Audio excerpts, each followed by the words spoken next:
Baik. Bismillahirrahmanirrahim. Assalamualaikum warahmatullahi wabarakatuh. Waalaikumsalam. Kemana nih enaknya nih? Kesini lah ya. Oke, apa kabar semuanya? Sehat ya? Baik ya. Kita tuh terakhir ketemu tuh hari apa sih? Selasa ya? Kemarin Hari Kamis.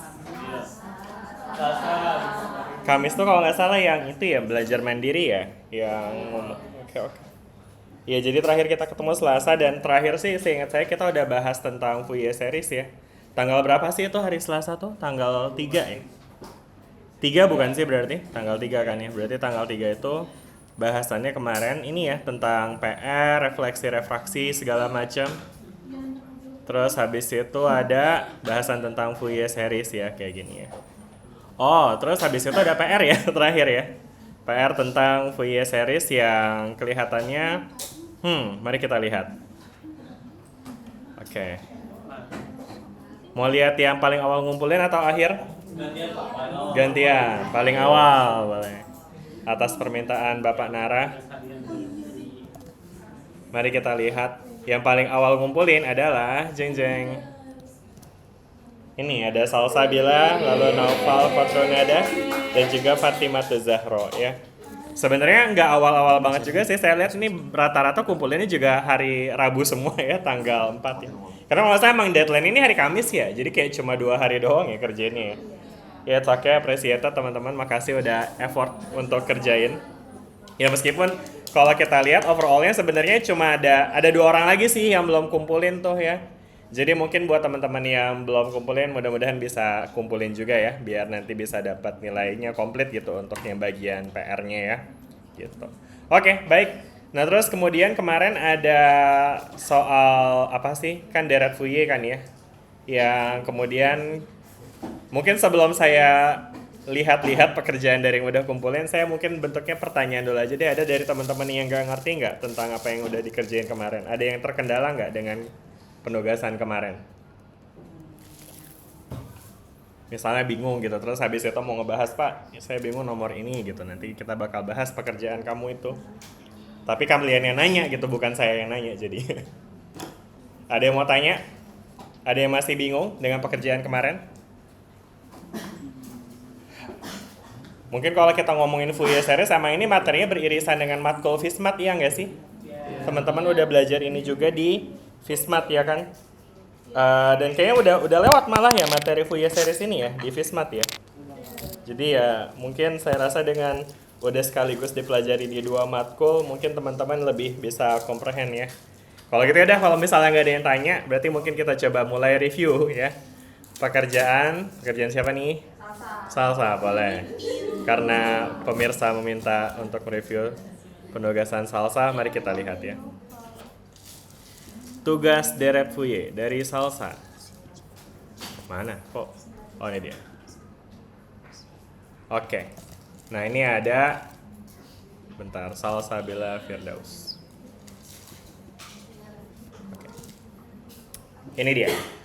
Wah, langsung soal apa, langsung jawaban nih ya? Soalnya apa ya? Soalnya. Bentar, saya juga gak ingat lagi soalnya apa. Saya coba download lihat soalnya teman-teman ya. Tugas Deret Fouye.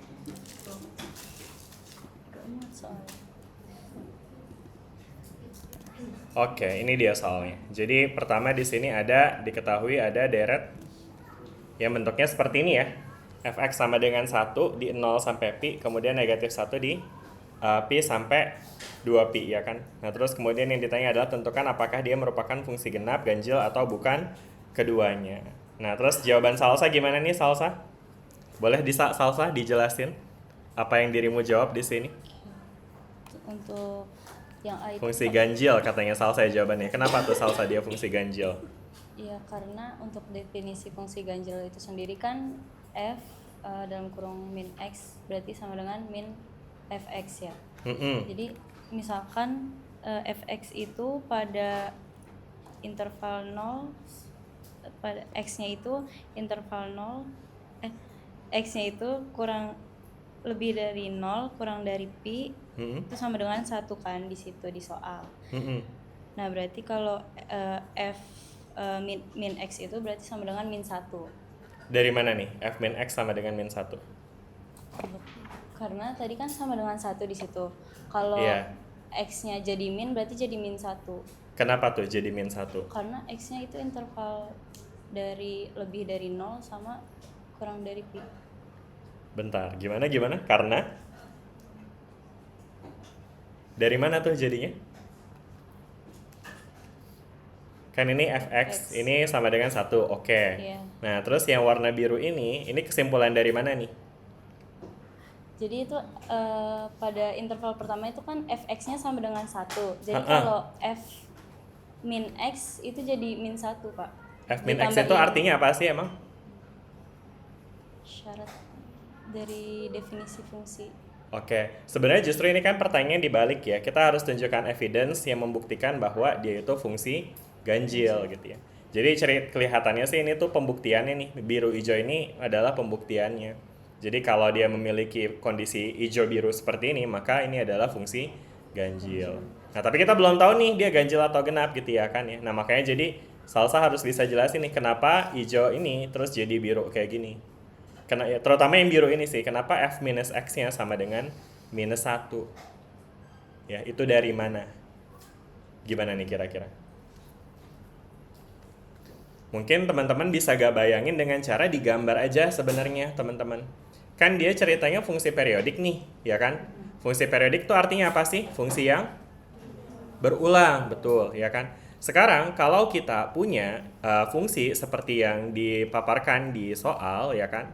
Kita bisa bayangin nih kalau misalkan kita punya dalam sumbu x dan y seperti ini. Maka kita bisa bayangkan dia akan bernilai berapa? 1 di interval 0 sampai pi, ya kan? Ini ya, misalnya di sini ya kita bikin ini misalnya pi-nya di sini, ya kan? Terus ini 2 pi, terus ini 3 pi dan seterusnya. Ke kiri dia ada negatif pi, negatif 2 pi dan seterusnya. Oke? Nah, sekarang kita udah punya gambaran untuk yang interval pertama. Sedangkan dari pi sampai 2pi nilainya berapa? -1. Berarti grafiknya seperti ini, ya kan? Nah, sampai sini dulu deh. Oke? Nah, terus kemudian dari informasi yang diberikan ini, ya kan? Jadi informasinya tuh cuma ngasih kita ini doang nih, ya kan? Nah, berikutnya kita ke informasi ini yang menyatakan bahwa fungsi ini adalah fungsi periodik. Artinya apa? Berulang. Artinya apa? Artinya kita bisa trace gambarnya ke depan maupun ke belakang gitu ya. Nah, jadi harus tunjukkan evidence ini dulu gitu ya. Oke. Nah, baru dari situ kita tunjukkan bahwa ketika fx-nya di antara 0 sampai pi yang warna hijau itu tuh kan simply yang ini ya. Gitu ya kan. Nah, sedangkan ketika f dari negatif x itu artinya nilai dari fungsi ketika x-nya bernilai negatif, ya kan? Mana tuh yang bernilai negatif? Yang sebelah sini, ya kan? Yang warna biru ini. Nah, jadi dari evidence grafik ini baru kita bisa simpulkan bahwa oh ternyata f negatif x-nya adalah -1. Gitu. Jelas kan nih, teman-teman? Ya. Jadi jangan terbalik ya. Kita bukan menunjukkan bahwa karena dia ganjil maka f minus x-nya sama dengan -1, tapi sebaliknya. Karena f minus x-nya sama dengan -1, maka dia ganjil. Karena itu kan yang ditanyakan ya, tunjukkan bahwa dia adalah fungsi atau tentukan ya, apakah dia fungsi ganjil atau genap atau bukan keduanya gitu. Udah jelas nggak sampai sini nih teman-teman? Bisa dipahami ya? Oke. Dan jadi berikutnya nanti teman-teman juga bisa lakukan hal yang sama ya, ketika teman-teman diminta untuk menentukan apakah suatu fungsi itu ganjil atau genap, teman-teman bisa mulai dengan gambar. Ya, gambarin dulu. Ya kan? Ini tadi contoh untuk fungsi ganjil. Kalau fungsi genap, contohnya gimana gambarnya tuh teman-teman? Kebayang nggak? Kayak grafik apa misalnya yang gambarin fungsi genap? X kuadrat, betul. Fungsi genap tuh X kuadrat ya. Teman-teman bisa lihat X kuadrat itu dia termasuk fungsi genap ya kan? Kenapa? Karena ketika X-nya positif, dia kan positif ya. Sedangkan ketika X-nya negatif, Y-nya juga positif nih, sama-sama di atas ya. Ketika dia sama-sama di atas, ini termasuk fungsi genap gitu ya. Kalau dia seberangan, yang kanan di atas, yang kiri di bawah, atau sebaliknya, yang kanan di bawah, yang kiri di atas, itu fungsi ganjil namanya. Jelas sampai sini? Apalagi contohnya? Mungkin kalau X kuadrat nggak periodik ya. Mungkin fungsi periodik yang genap kira-kira apa?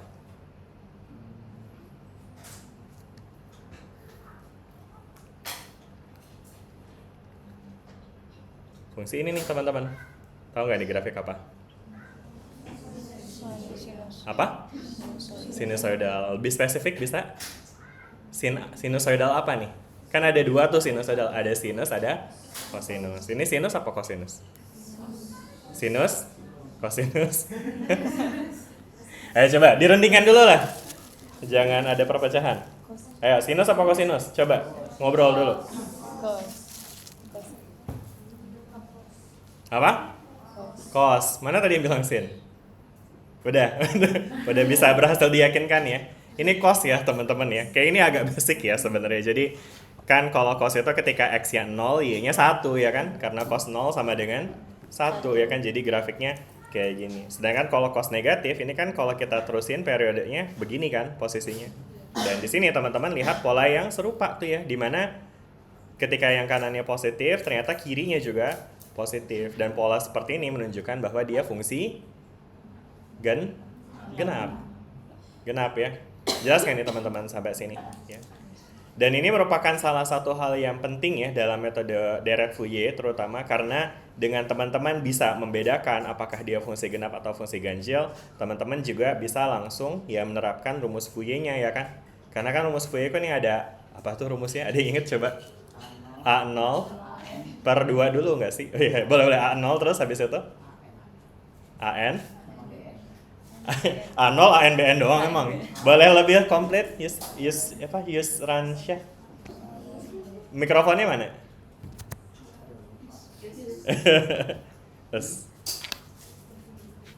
gimana coba? Kalau A0 itu A0 per 2 terus tambah. Yang lain juga boleh ya. Yang lain udah belajar ini kan di Fismat juga udah kan. Yuk, A0 per 2 terus apa lagi? sigma bukan juga? Sigma tahingga Atas apa? Tahingga. dari 1 sampai tahingga, oke, terus?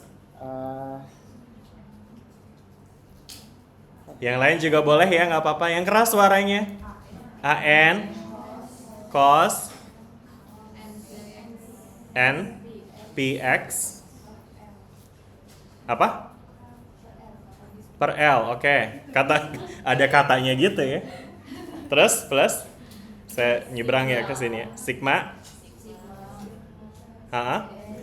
BN sin NPX per L juga gitu ya. Dari N sama dengan 1 sampai tahingga gitu ya kan ya.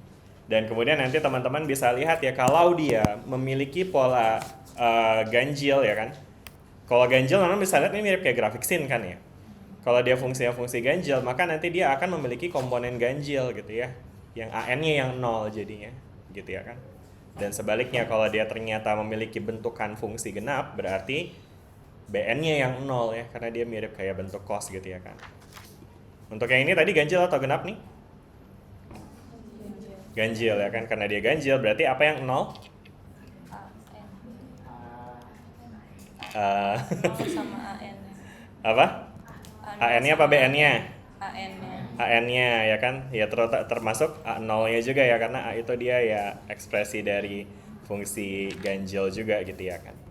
Oke, makasih teman-teman semua untuk jawabannya. Kita lanjutin lagi, ini tadi lanjutan dari jawabannya Salsabila ya. Nah ini makanya Salsabila bilang karena ini ganjil, makanya A0-nya 0 dan AN-nya juga 0. Ini bener enggak tuh? Bener ya. Maksudnya bener sama betul ketukar ya. Ya jadi dia A0-nya 0 dan AN-nya juga 0 gitu ya kan. Sehingga sisanya tinggal BN-nya yang perlu dihitung ya kan. Dan kemudian rumus BN ya ini udah bagus ya kan kayak gini. Terus ini dia ya hitungnya dari apa, karena periodenya 2pi ya kan ya. Bener ya. Jadi ini dia dari 0 sampai 2pi. Kemudian karena ini dia fungsi pecah ya kan, kita bisa pisahkan dulu dan seterusnya dan dihitung dan akhirnya kayak begini dapatnya ya. Oke, good, makasih banyak Salsabila. Yang lain gimana? Udah dapat sama kayak gini juga? Untuk BN-nya ya kayak gini ya kan ya. Terus habis itu udah sih, udah cukup sih kayaknya. Yang lain ada isu nggak buat soal yang nomor 1 ini? Udah sama semuanya juga pekerjaannya dengan Salsabila? Ada yang mau tanya? Kalau N-nya dipakai gimana Pak? Kalau apa tuh? Yang N-nya dipakai 135-nya. N-nya dipakai 135-nya. Ya, bentuk persamaan itu. Oh, oke. Ya maka ini kan sebenarnya sigma, simbol sigma itu hanyalah penyederhanaan ya teman-teman ya. Jadi sebetulnya N itu akan bernilai 1, 3, 5, 7 dan seterusnya ya, atau alias semua bilangan ganjil ya. Jadi kalau kita masukkan nilainya maka nanti dia akan ekspresinya kita bisa gambarkan jadi 4 sin 1x per 1pi ditambah 4 sin 3x per 3pi tambah 4 sin 5x per 5pi dan seterusnya nih, terusin aja tuh sampai panjang ya, sampai tak hingga gitu ya. Oke, jadi ya ini teman-teman memang bisa lihat ya bahwa ini ada penjumlahan dari fungsi sinus gitu ya. Oke, ada pertanyaan lagi? Jelas? Ya, silakan. Pak, berarti kalau itu tahu dia fungsi ganjil yang tapi kita gambarin grafiknya dulu gitu. Betul. Terus nanti kalau udah tinggal kerjain aja gitu yang kalau misalnya ini kan ganjil yang KN-nya itu 0 kan. Betul. Berarti itu masih dikerjain gitu kan Pak? Iya, betul. Itu shortcutnya. Jadi kalau misalnya emang kita ketemu fungsi yang bentuknya ganjil kayak gini, nah itu dia berarti AN-nya udah pasti 0 gitu ya kan. Karena AN itu merupakan koefisien dari cos, di mana cos itu adalah fungsi genap, ya kan. Berarti karena dia fungsi ganjil ya berarti genapnya 0 gitu ya. Tapi ini shortcut ya sifatnya teman-teman ya. Jadi maksudnya ya bisa jadi fungsinya itu bentuknya nggak ganjil, juga nggak genap, bisa juga kayak gitu ya kan. Nah kalau kayak gitu ya mungkin berarti nanti akan ada kedua komponennya, sin-nya ada, cos-nya juga ada gitu. Contohnya, contohnya mungkin kayak gini, misalnya fungsi yang bentuknya kayak gimana ya gambarnya. Sebenarnya gambar random aja sih, mungkin kayak gini deh misalnya. Misalnya kita punya fungsi kayak gini bentuknya. Gitu. Nah ini teman-teman bisa lihat ya, ini kan dia kalau kita lihat emang posisinya sih sama-sama di atas ya. Ini ketika X-nya positif, di kanan dia di atas ya kan. Ketika negatif, ini dia masih di atas juga ya kan. Nah tapi nilainya nggak sama persis ya. Yang disebut fungsi genap itu adalah ketika mereka emang sama-sama di atas dan nilainya juga sama tuh, mirroring gitu. Jadi kayak ada symmetricity-nya. Simetris, bercermin gitu dia. Kalau emang bercermin berarti emang dia berarti dia fungsi genap kayak gitu ya kan yang ini. Nah coba kalau yang kayak gini, ini kita nggak bisa bilang sebagai fungsi genap karena fx-nya, misalnya nih kita ambil f1 ya. F1-nya misalnya 1-nya di sini. Berarti kan F1-nya ada di sini ya. Misalnya 2 nilainya. Berarti kan F1 sama dengan 2, oke? Nah, sedangkan negatif 1-nya di sini misalnya. Dimana ini dia ternyata ketemu sama sumbu X, berarti 0 kan ya. Berarti F negatif 1-nya sama dengan 0. Berarti kan ini kita bisa lihat ya, F negatif 1-nya itu tidak sama dengan F1 ya kan. Meanwhile kalau untuk yang fungsi genap kan harusnya sama ya. Iya enggak? Ya kan? Makanya jadi ini bukan fungsi genap, dan ketika dia bukan fungsi genap dan juga bukan fungsi ganjil, pada saat itu teman-teman harus menerapkan AN-nya berapa, BN-nya berapa gitu. Oke, jelas? Oke, good. Pertanyaannya bagus. Ada lagi yang mau tanya? Jelas ya? Oke, baik. Kalau begitu kita bisa lanjutkan ke kemana nih? Lanjut ke materi atau lanjut ke orang kedua? Seneng banget ya. Semua yang selain Naufal kayak senang lanjut ke Naufal. Naufal mana ada? Naufalnya mana? Ada, oke.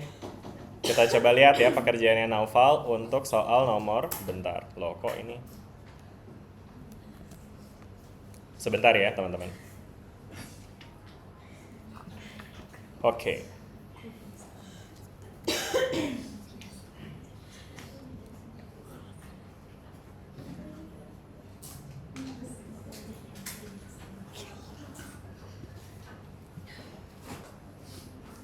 Naufal Kotrunada. Soal nomor 2. Soal nomor 2 apa nih tadi soalnya?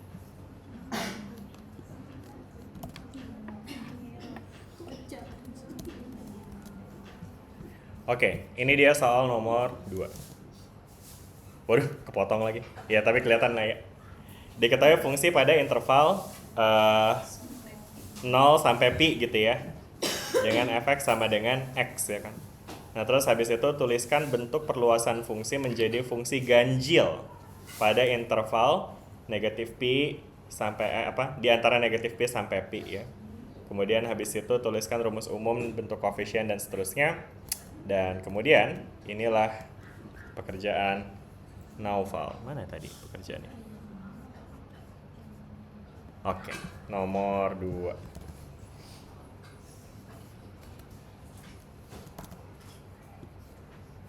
Oke, nah ini Naufal ternyata udah tulisin soalnya ya. Makasih ya Naufal.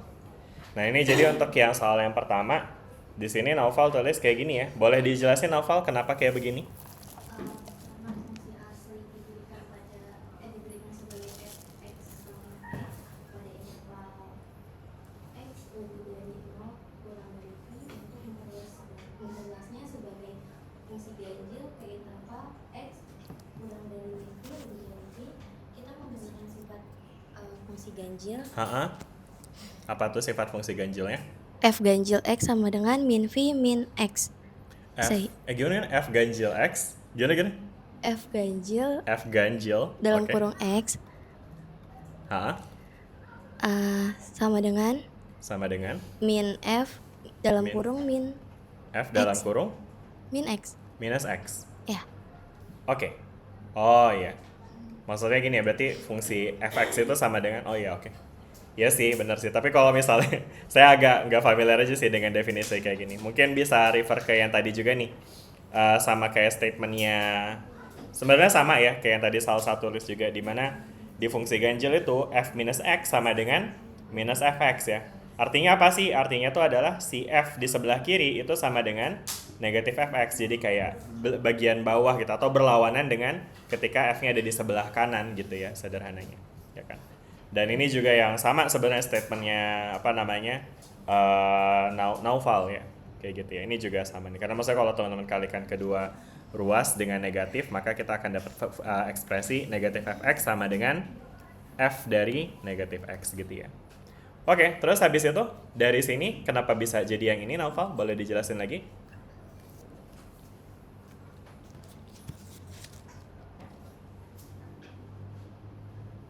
Bentar Pak. Iya.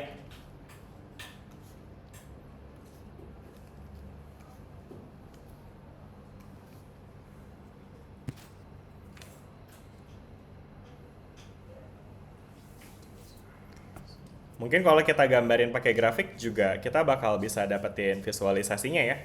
Dimana kalau kita punya fx sama dengan x untuk interval 0 sampai pi, berarti kan teman-teman kebayang nggak grafik y sama dengan x itu kayak gimana?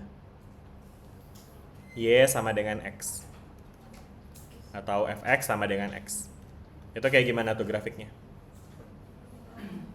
Ya, gimana? Gimana grafiknya? Iya bener gitu. Boleh dijelasin apa itu namanya?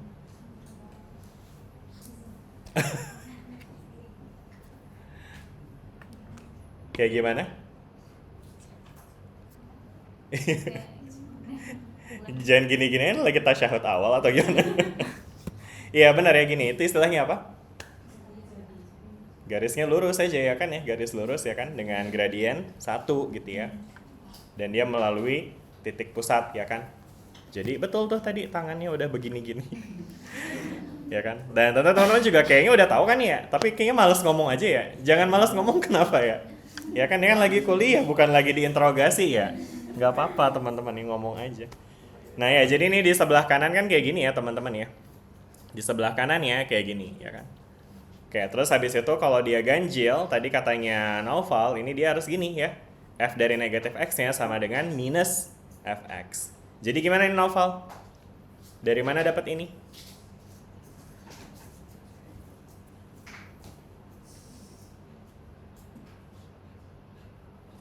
Kalau grafiknya negatif x kayak gimana sih gambarnya? Boleh digerakin pakai tangan kalau males ngomong. Kan kalau fx itu kesini. Oke. Kalau f negatif x gimana? Hah? Kemana? Gini? Gini benar? Jadi gini? Jadi gini, misalnya begini gini. Ini f negatif x ini. Ini f y sama dengan negatif x begini bener? Benar, Y sama dengan negatif X begini grafiknya, yang warna biru. Silakan diskusi.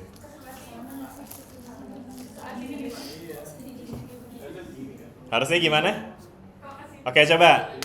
Oke, Tonan udah kebayang ya gambarnya. Coba, 1, 2, 3, kayak gimana? Gimana? Gini, gimana? Gini ya? Gini ya kan? Oh, gini banget gak tuh? Kayak olahraga. Ya tapi ini penting ya, teman-teman. Maksudnya teman-teman harus memahami gitu esensi suatu fungsi terlepas dari juga bukan cuma sekedar dari simbol dan angka ya, tapi juga teman-teman harus bisa memvisualisasikan ya kan, visualisasikan begitu ya. Dan tadi ya betul ya, F sama dengan negatif X itu grafiknya kayak gini ya kan. Jelas nggak sampai sini teman-teman? Ya kan. Nah sekarang kalau dibikin kayak gini seperti jawabannya Naufal, ya kan? Ini berarti kan sama-sama di atas nih. Berarti kalau sama-sama di atas ini ganjil atau genap nih? Ganjil apa genap kalau kayak gini? Genap. Padahal soal ini mintanya ganjil. Jadi unfortunately Naufal, kelihatannya jawabannya kurang tepat ya. Terus gimana dong jadinya supaya bisa benar jawabannya Naufal? Harusnya gimana sih supaya dia jadi fungsi ganjil?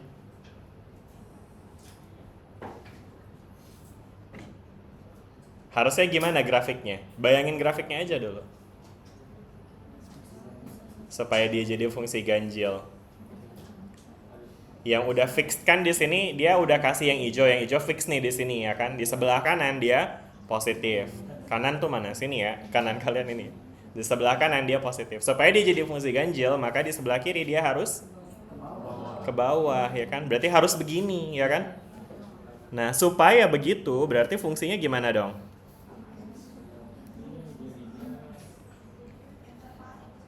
Jadinya apa nih fungsinya? Kalau di sebelah kanan ini Y sama dengan X, sebelah kiri jadinya apa nih? Hah? Hah?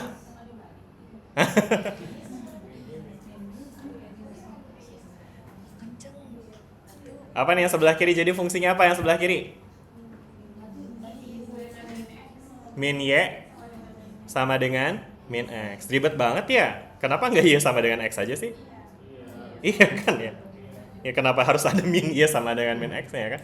Biar nggak bingung Pak, kan Y sama dengan X yang sebelah sana. Ha-ha. Terus yang sebelah sini kan beda, jadinya Kenapa harus beda? Emang harus beda? Nggak harus kan? Ya boleh disamain juga kan nggak apa-apa. Maksudnya kalau teman-teman bikin grafik Y sama dengan X dari negatif tahingga sampai tahingga, ya kan nanti teman-teman dapatnya ini juga kan? Oh enggak segini juga sih. Gini ya kan? Mereka disatukan oleh fungsi yang sama gitu ya. Jadi kalau emang mereka udah bersama, nggak usah dipisahin gitu. Ntar kangen kalau dipisahin. Penting banget ya. Udah ya, gitu ya teman-teman ya. Jelas nggak sampai sini? Ya kan? Ya.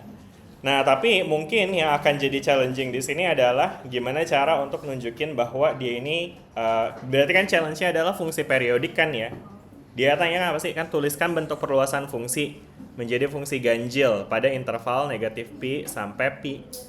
Ya udah ini udah benar sih, udah kayak gini aja ya kan. Jadi artinya nanti teman-teman bisa bayangin kalau ini dia periodenya adalah 2 pi, berarti ya nanti dia fungsinya bakalan kayak gergaji gitu teman-teman, ya kan? Bisa dibayangin nggak kayak gini nanti fungsinya? Dan ini akan jadi fungsi ganjil jadinya ya kan? Jelas ya, karena kanannya di atas, kirinya di bawah ya kan?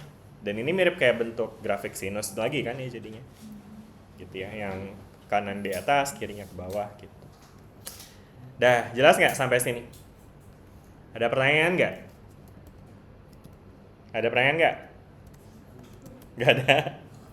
Udah jelas?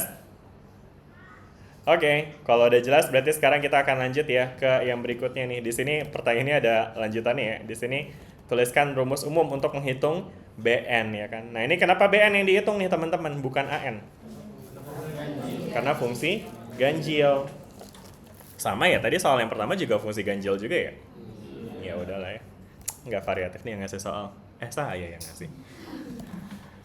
Itulah ya. Jadi karena dia fungsi ganjil ya udah jadinya nanti dihitung ya kan pakai BN-nya aja ya karena A0-nya antar 0, AN-nya juga 0. Sedangkan ini BN itu rumusnya kayak gini ya. Oke. Dan kemudian, bentar, L-nya itu apa sih? L itu bukannya harusnya periodenya ya? Oh, tapi ini diintegrasikan dari ini ya, setengah periode ya? Dari 0 sampai L ya? L-nya pi. Oke. Ya boleh sih, berarti ini diintegralkannya dari 0 sampai pi ya. Makanya ini dia jadinya pakai setengah periode kayak gini. Ya nggak apa-apa sih. Oke, terus habis itu ya udah deh, ini tinggal matematis aja ya. Yang saya rasa teman-teman udah belajar lah ya integrasi kayak gini di kalkulus. Dan akhirnya kita akan dapat kayak gini ya ekspresinya. B1-nya 2, B3-nya 2/3. Sebenarnya ini bisa dilanjutin lagi kan ya. Tanpa cuma sampai B1 sampai B3 nih. Oh, emang dia yang ditanya tuh ini ya, sorry. Hitung 2 suku pertama ya. Dari deret sign ya kan. Nah, terus kemudian habis itu ya udah berarti kita bisa hitung B1 sama B3-nya ya.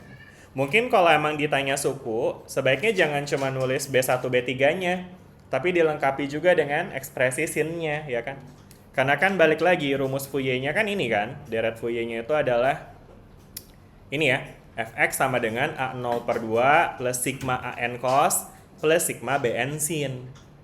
Kalau emang A0 sama AN-nya 0, berarti ya tersisa tinggal BN sin. Ingat BN sin, udah gitu sigma BN sin. Bukan BN doang. Jelas? Sigma BN sin. BN sin. Nah, kan jadi BN sin. Gitu ya. Jadi artinya ini kalau teman-teman tuliskan ya sebaiknya ditambahin ya dengan apa namanya? Mungkin kalau misalkan kita tuliskan fx itu sama dengan B1-nya berapa? 2 ya kan? Sin. Nah, N berapa tadi? N ini ya 1 gitu kan ya. Terus habis itu apa sih rumusnya tadi? Ini tuh N-nya kan tadi 2pi ya. Berarti ya udah sin X aja ya berarti ya. Nggak ada pernya ya. Oke. Ditambah dengan 2 sin 3x/3 gitu ya. Jelas nggak sampai sini nih? Kalau diminta 2 suku itu teman-teman harus include si sin-sinnya ya kan? Jangan cuma B1 B3-nya doang. Jelas ya? Naufal, oke Naufal? Ya, Pak. Oke, sip. Oke, bagus banget udah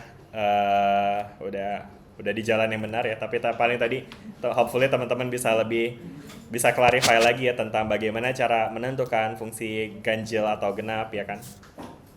Dan kemudian untuk menentukan apa namanya tuh si deret Fourier-nya ya. Oke, terus kemudian yang terakhir ada apa lagi nih? Anda sedang merancang generator gelombang kotak setinggi H sama dengan 5 dan periode adalah 2pi ya kan. Yaudah, tadi mungkin saya mau lempar deh, mana tahu ada teman-teman yang mau preview workings-nya. Ada yang mau preview? Atau mau bahas nomor 3 pengumpul tercepat? Ada nggak yang mau review? Pak, lihat punya saya dong Pak, gitu misalnya. Apa? Nggak ada, langsung nggak ada. Ya kan Salsabila udah dibahas. Mana tahu ada ya kan? Mana tahu Nara diam-diam ya kan, bahas punya saya Pak gitu ya. Sudah. Nggak ada nih. Rival ya, oke. Rival. Gini deh, mungkin tadi kan udah 2 yang pertama ya. Kita lihat dari pengumpul terakhir kali ya. Seru kali ya. Ya biar memotivasi supaya nggak ngumpulin terakhir ya. Mari kita lihat. Siapa yang ngumpulin terakhir? Tebak-tebakan dulu. Siapa yang ngumpulin terakhir? Siapa yang ngumpulin terakhir? Tebak. Tebak. Siapa yang ngumpulin terakhir? Ayo, gocap ya. Siapa yang ngumpulin terakhir? Kejak taruh. Siapa? Sarah. Oke, siapa lagi? Rival. Oke. Sarah sama Rival, siapa lagi nih? Rival. Oh, sengaja terakhir dia ya. Iya. Yang lain ada yang mau nebak nggak? Udah ya, Rival, Sarah ya. Mari kita lihat ya. Ternyata jawabannya adalah jeng. Rival. Kok tahu ya?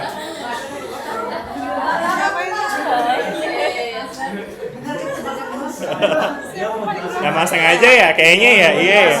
Oh iya, silakan. Nah, kan berarti emang kayaknya kalau kayak gini emang intentional ya kayaknya ya. Ngumpulinnya nunggu jam 11 dulu, baru submit gitu ya. Enggak ada yang. Anyway, yaudah enggak apa-apa ya Rival ya. Kita coba lihat lagi pekerjaannya Rival untuk soal nomor 3. Respect. Mantap, respect, rival. Oke, mari kita lihat. Wait. Wah, panjang juga ini.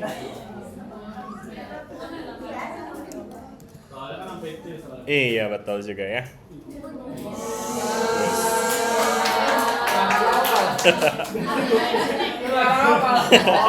Dia mungkin terakhir mau mendalami banget. Mendalami. Mic-nya? Udah dipegangin. Baik, tanpa berpanjang kata kepada Bapak Rival, waktu dan tempat dipersilakan. Gue aja nggak tahu di siapa ya. Gimana, Val? Oke, kalau untuk yang 3 itu kan hampir mirip sama yang soal sebelumnya, itu untuk cari rumus umumnya. Nah, itu udah didapat sesuai dengan yang ada di jawaban itu.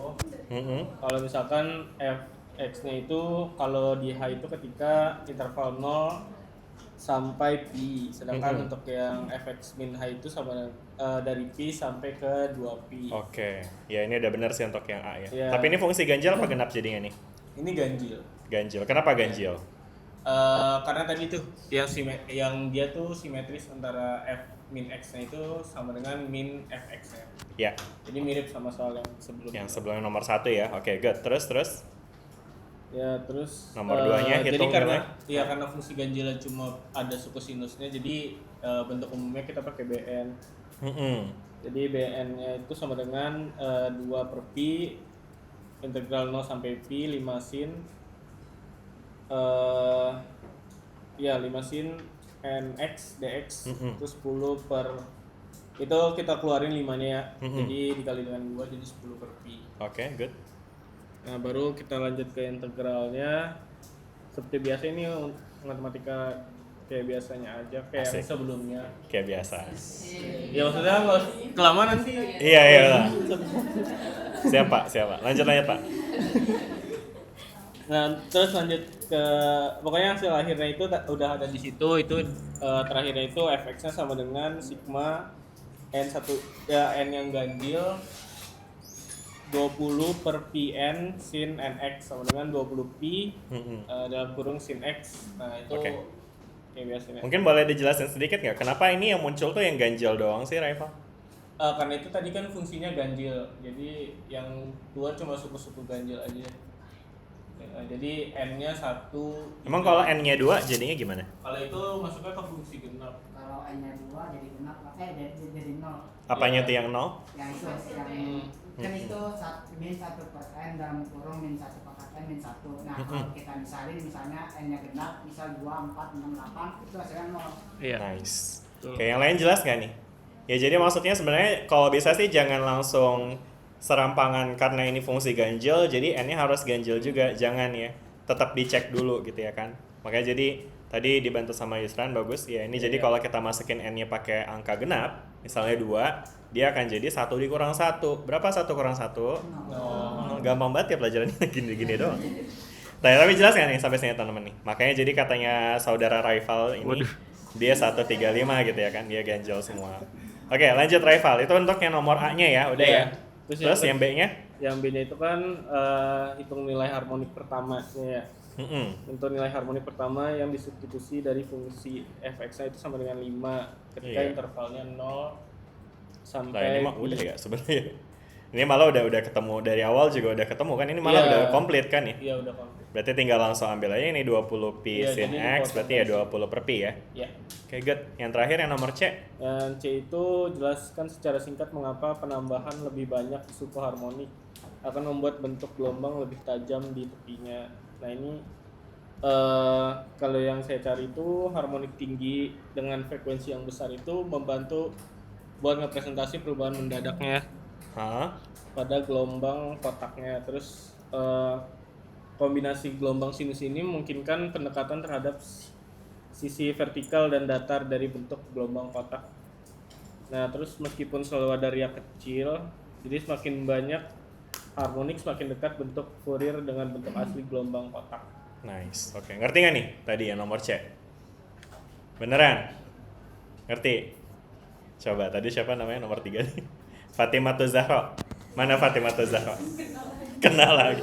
Tidak bisa mengelak dari maut. Oh. Oh pantas dia tadi pura-pura ke toilet biar nggak dipanggil ya. Dia di toilet nungguin ya, udah dipanggil kok.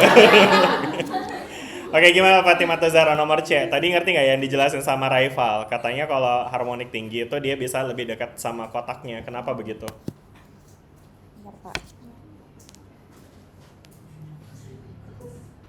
Mungkin dengan bahasa sendiri juga nggak apa-apa ya, nggak usah lihat teks yang kemarin teman-teman tulisin.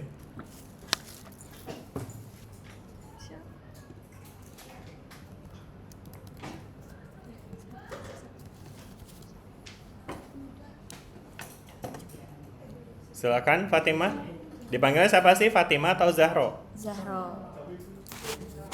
Kalau saya itu jawaban saya penambahan lebih banyak suku harmonik itu bisa membuat bentuk gelombang lebih tajam.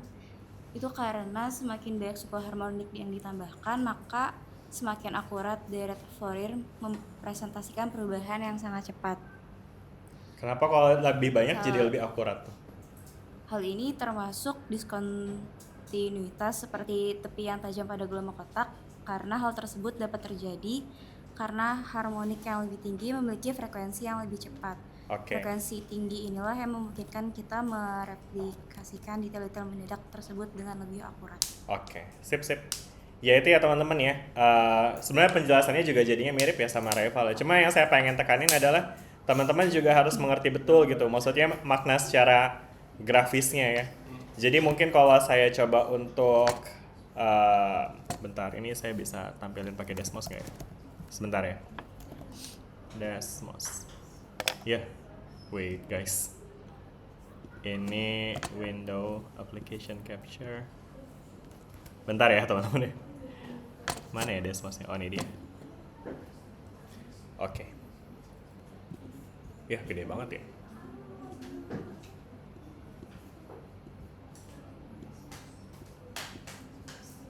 Oke, ini kelihatan ya Desmosnya ya teman-teman. Nah sekarang kalau misalkan kita coba untuk buat persamaan yang barusan udah diturunin. Apa tadi persamaannya? Rival? Depannya apa tadi? 2 sin ya? 20. 2 sin X, apa sih?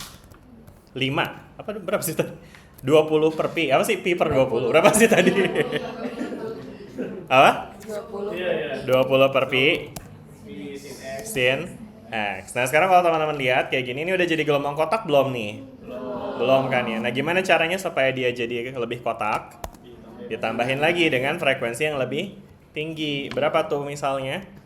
20 sin 3X ya kan? Per berapa? Per 3 pi bukan sih? Nah kayak gini ya teman-teman ya. Jadi maksudnya tuh penambahan tuh kayak gini ya teman-teman ya. Ketika dia ditambahkan dengan, sebelum dia ditambahin, dia kagak mirip-mirip amat sama kotak ya kan. Tapi ketika kita tambahin, dia mulai lebih mirip ya kan. Lebih ngotak gitu ya kan. Bahkan kalau misalnya lebih ngotak gitu.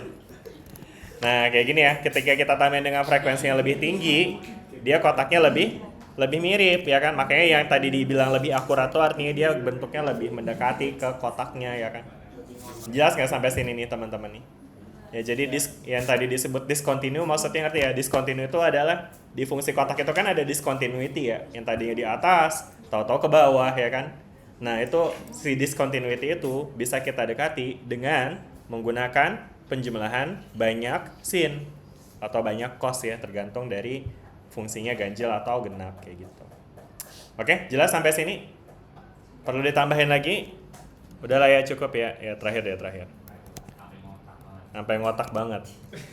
Berapa? Ini 9. Terus berapa lagi berikutnya? Ayo coba. Kita lihat nih. 11. Berikutnya berapa lagi? 13. Terus 15. Terus sabar woi, nulisnya susah woi. 17. Berapa lagi? 19. Berapa lagi? 21. Udah ya? Itulah ya kelihatannya. Makin lama makin ngotak, ya kan? Jelas kan nih? Makin kotaknya ya kelihatannya. Ya kalau diterusin sampai tak hingga ya teman-teman bisa bayangin nanti lama-lama dia bakal jadi perfectly rectangle gitu, perfectly kotak gitu. Udah jelas sampai sini? Ini nih esensinya tadi teman-teman ya.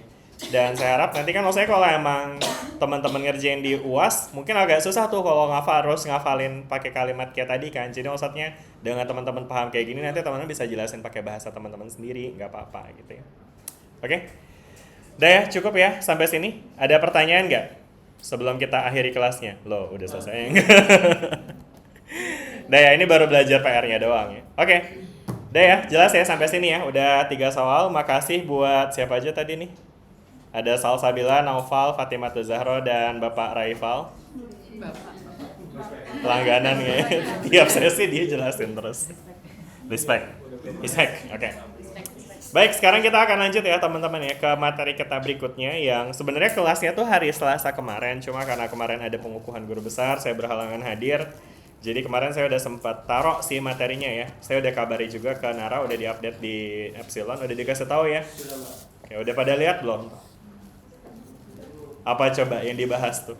Itu sebenarnya rekaman kelas sebelah ya. Ya, sebenarnya ada 2 kan ya untuk pengganti hari Kamis yang sebelumnya itu materinya tentang Delta Dirac. Itu saya kasih learning material berupa video YouTube. Udah lihat video YouTube-nya? Nggak apa-apa kalau belum bilang aja. Ada yang belum? Ada yang belum? Ya silahkan keluar yang belum. Lo galak ya?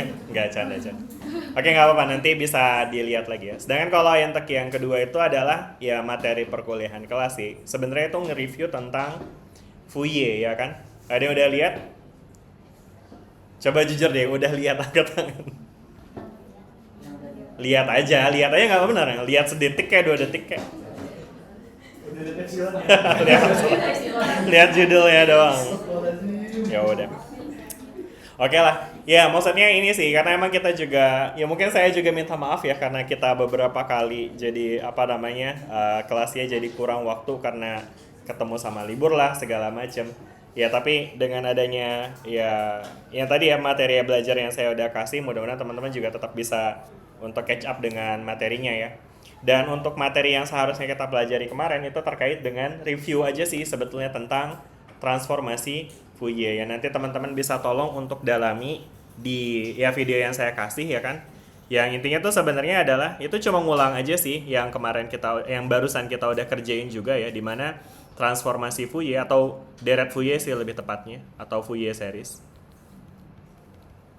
Itu sebetulnya adalah representasi yang bisa kita gunakan untuk menggambarkan gelombang yang kompleks dengan persamaan sederhana gitu ya kan ya. Jadi Fourier series itu objektifnya adalah menggambarkan gelombang yang sifatnya kompleks.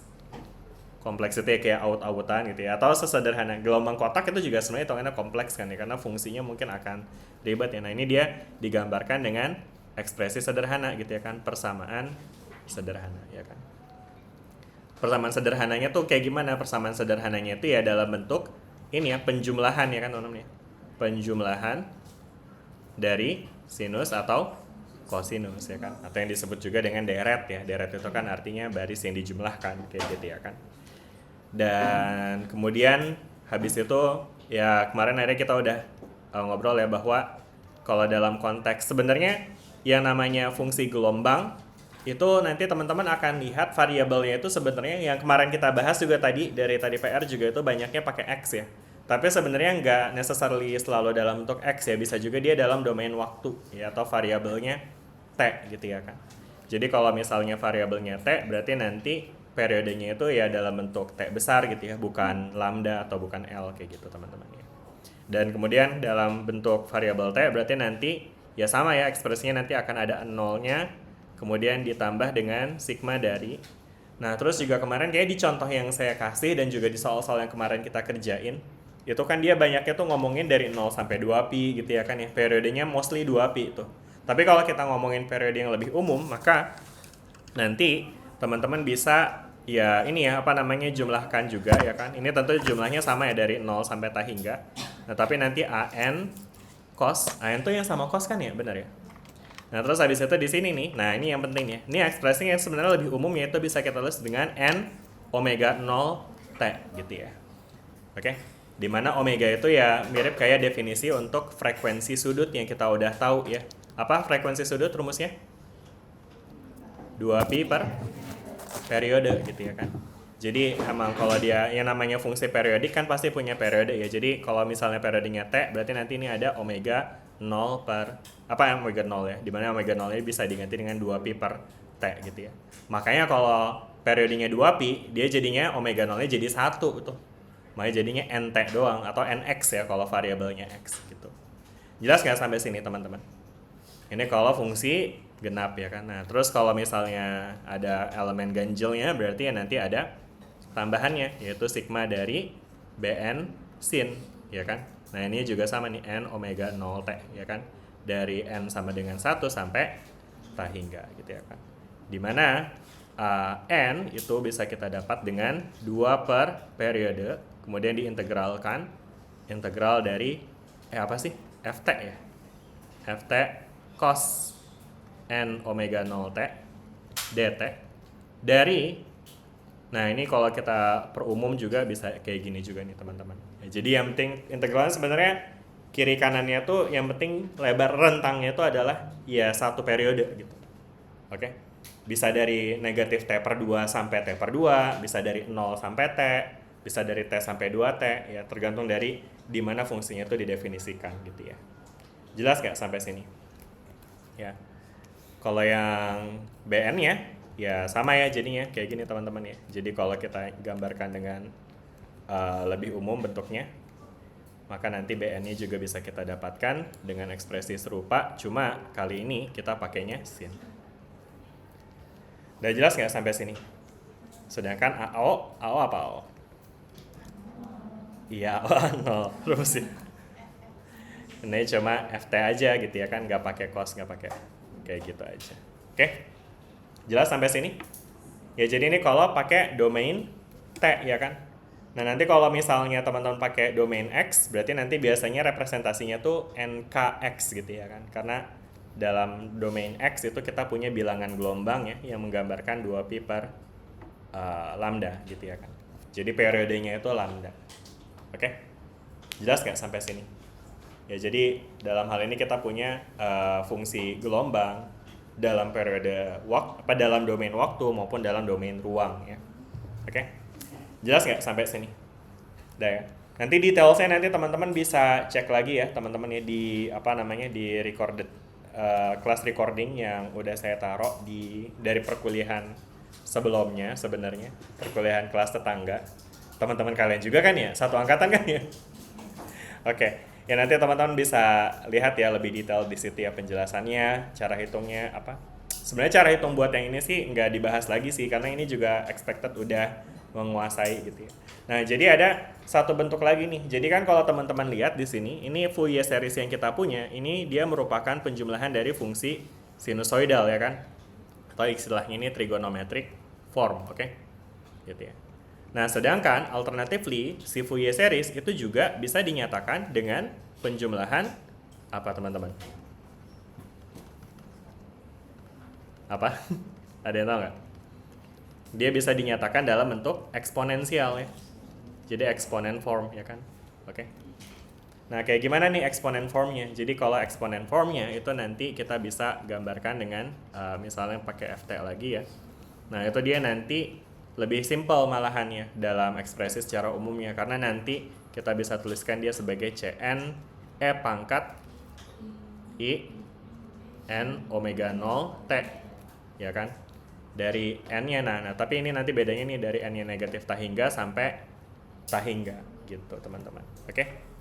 Sedangkan Cn-nya itu adalah ya sama sih kayak tadi cara kita 2 per T terus habis itu ini 1 aja ya karena dia benar-benar terus kemudian diintegralkan Ft dt Ft ininya E I N omega 0 T dt ya dari suatu waktu tertentu sampai satu periode berikutnya gitu ya. Oke? Jelas nggak sampai sini? Ya. Nah terus habis itu tapi nanti juga akan ada koefisien ini ya untuk konstantanya ya. Jadi kalau untuk konstanta ketika n-nya sama dengan 0, teman-teman bisa lihat ketika n-nya sama dengan 0 maka di bagian E pangkat I something ini, nah ini karena ini 0 dia akan jadi E pangkat 0 tuh ya kan. Berapa E pangkat 0? 1. Maka karena 1 ya udah kali 1 jadinya tinggal begini doang ya C0 nya gitu ya. Oke, jelas sampai sini? Ya. Nah, ini silakan teman-teman lihat di recorded video yang kemarin di kelas tetangga again. Itu ada pembahasan tentang cara menggunakan persamaan ini ya. Itu nanti teman-teman bisa lihat dan nanti teman-teman akan bisa coba. Mungkin teman-teman juga boleh juga untuk trial ya kalau misalnya suatu fungsi. Misalnya fungsi yang tadi nih yang rival punya. Ini kalau misalkan digambarkan pakai pakai exponent form itu nanti gimana hasilnya ya? Harusnya sama nanti bentukannya gitu teman-teman. Oke, ada pertanyaan nggak sampai sini nih? Udah ya? Cukup ya? Oke. Nah sekarang kita akan masuk ya teman-teman ke bagian kita. Materi utamanya hari ini itu tentang spectrum analysis. Hopefully ini udah dibahas juga sih di kelas Fismat ya. Ada yang ngerti nggak nih maksudnya spectrum analysis gimana? Atau spektrum dulu deh. Teman-teman pernah dengar istilah spektrum? Bohong sih kalau nggak pernah. Pernah? Nah apa tuh artinya spektrum teman-teman? Apa? Cahaya. Oke, ada lagi? Ya nggak usah sebutin aja kata yang berkaitan dengan spektrum. Cahaya, oke, apa lagi? Menguraikan, oke, good. Terus? Apa lagi? Cahaya menguraikan, kalau digabung jadi menguraikan cahaya gitu ya. Ada lagi nggak? Udah? Udah. Gimana? Masa itu aja? Spektrum, menguraikan cahaya. Kata kunci apa nih kira-kira nih? Cahaya, menguraikan. Ada lagi nggak nih teman-teman? Saya nggak nyuruh jelasin ya, cuma sebutnya kata yang berkaitan dengan spektrum. Frekuensi, good. Frekuensi, cahaya, menguraikan. Ada lagi nggak? Hah? Hah, mana sih tadi ngomong? Kenapa sih ngomongnya tuh kayak saya jadi nyariin ya. Terus pas ditanya mana yang ngomong terus diem, jadinya bingung ya. Gimana?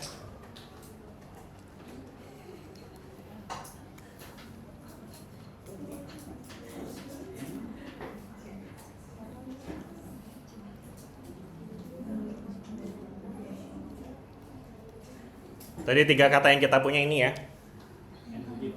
Energi, oke. Apalagi? Satu lagi deh terakhir. Gelombang, oke. Kan lagi belajar gelombang ya. Oh iya benar juga ya. Bagus sih, benar-benar ya. Karena kalau nggak berkaitan dengan gelombang nggak mungkin dibahas di sini ya. Bagus, salah bilang. Oke.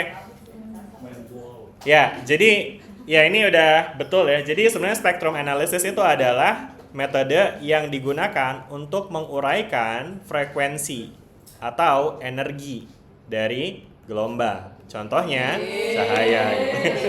Nah kan gitu nih teman-teman, emang harus bekerja sama gitu untuk mendapatkan jawabannya gitu ya. Jadi ini betul nih. Jadi menguraikan frekuensi atau energi dari gelombang, misalnya cahaya kayak gitu ya.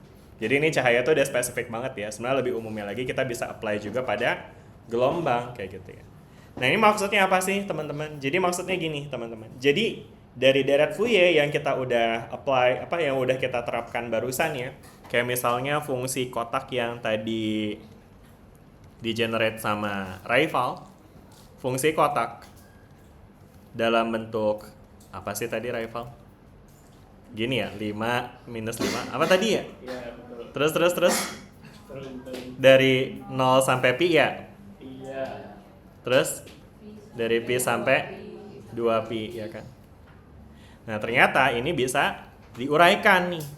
Ya kan dalam bentuk sinus ya kan. Apa tadi 20 per pi atau pi per 20 sih? 20 per pi.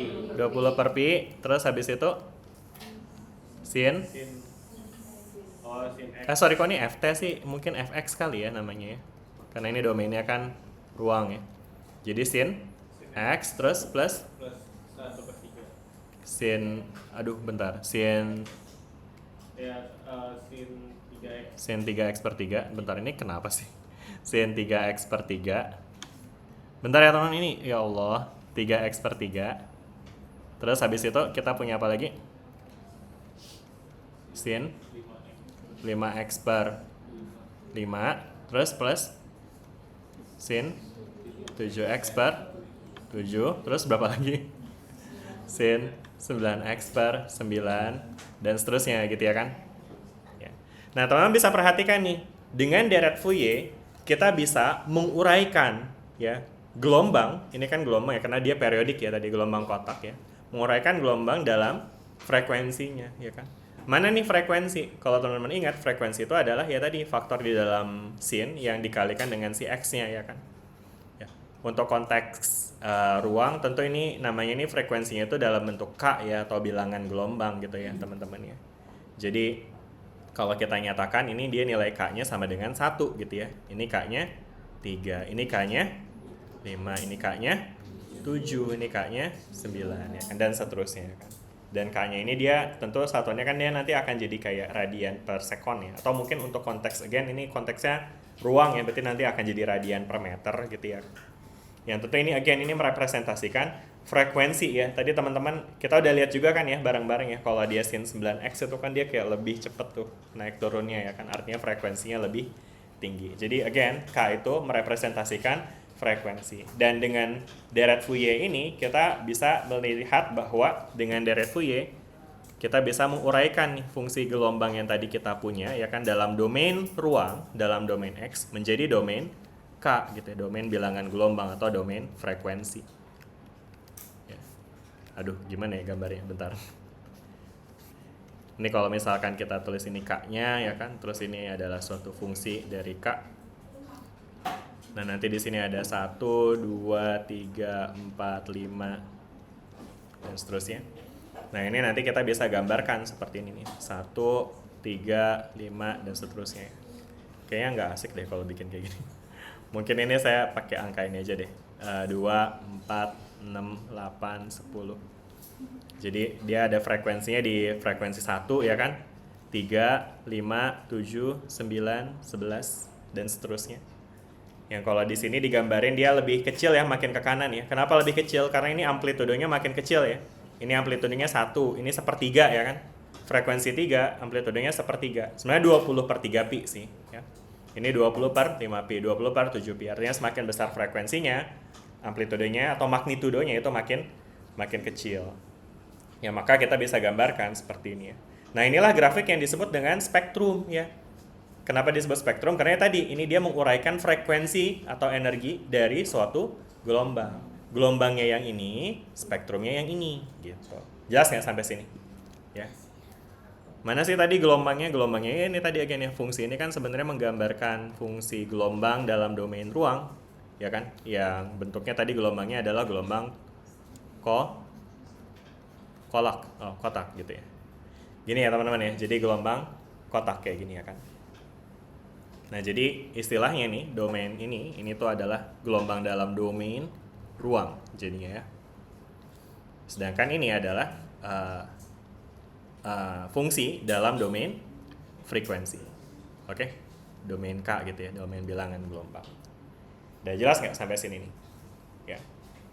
Jadi, dari sini teman-teman bisa lihat bahwa dengan deret Fourier, kita mampu untuk menguraikan fungsi dari domain ruang menjadi domain frekuensi gitu ya. Nah, namun ini ada limitasinya nih, di mana si deret Fourier itu hanya bisa di-apply untuk fungsi periodik ya, fungsi yang berulang ya. Nah, sedangkan kita butuh approach untuk menganalisis gelombang yang lebih umum. Misalnya kita akan ketemu gelombang yang fungsinya tidak periodik gitu ya, nggak ada periodenya. Nah, ketika dia nggak ada periodenya, maka nanti kita bisa sama nih menguraikannya dari domain domain ruang ke domain frekuensi atau dari domain waktu ke domain frekuensi dengan menggunakan teknik yang namanya Fourier transform. Oke? Transform. Gitu teman-teman. Oke? Jadi sekarang di sini kita akan punya yang namanya Fourier transform. Jadi apa itu Fourier transform? Fourier transform yaitu simply kita bisa define sebagai transformasi dari suatu fungsi, ya kan? Transformasi fungsi, ya kan? Dari domain apa tadi? Kita punya ruang, ya kan? Atau waktu juga bisa ya. Jadi kalau ruang itu artinya variabelnya x, kalau waktu itu variabelnya t, ya kan? Ke domain apa tuh? Frekuensi gitu ya kan. Ya kan kalau domain itu kan tadi ruang itu X sama T gitu ya kan. Kalau frekuensi itu ya berarti dia dalam bentuk K atau omega gitu teman-teman. Jelas nggak sampai sini? Ya jadi frekuensinya si ruang itu K, kalau frekuensinya si waktu itu omega ya. Mungkin ini lebih umumnya di sebenarnya frekuensi sudut sih kalau kita di SMA dulu ya kan. Jadi tapi kerap kali di buku tuh sering juga disebut omega itu frekuensi gitu ya. Tapi maksudnya teman-teman hopefully bisa tetap untuk ngeh ya bahwa omega itu adalah 2pi per T gitu, bukan cuma seper T doang, oke? Jelas nggak sampai sini?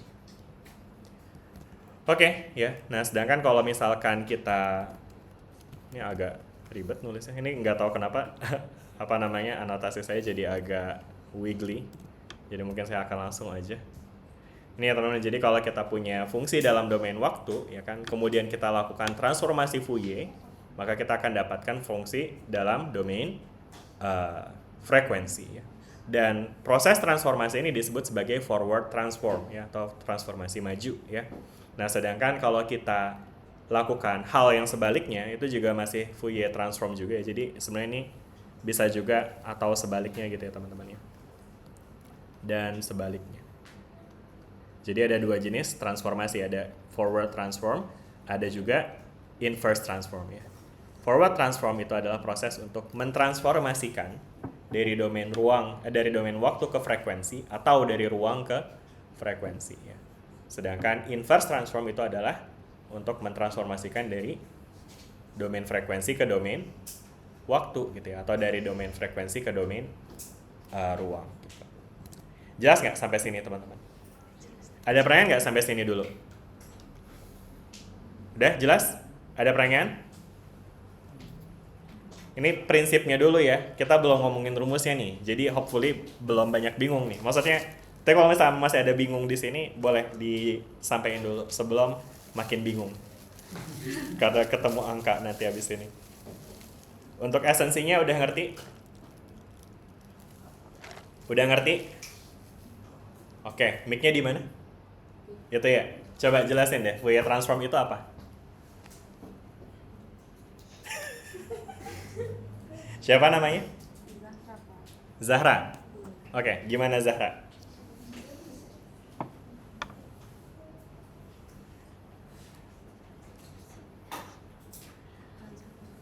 Fourier transform itu apa sih? Misalnya ada pertanyaan nih di UAS nih. Jelaskan Fourier transform. Oh, udah 3 kata doang tuh soalnya.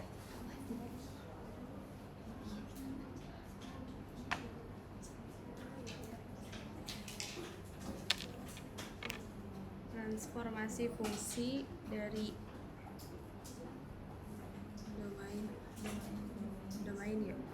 domain warna, apa sih, domain waktu, Transformasi fungsi dari domain waktu atau ruang domain frekuensi ke domain frekuensi frekuensi atau sebaliknya. atau sebaliknya. Iya kan tinggal baca aja gitu ya Zara ya.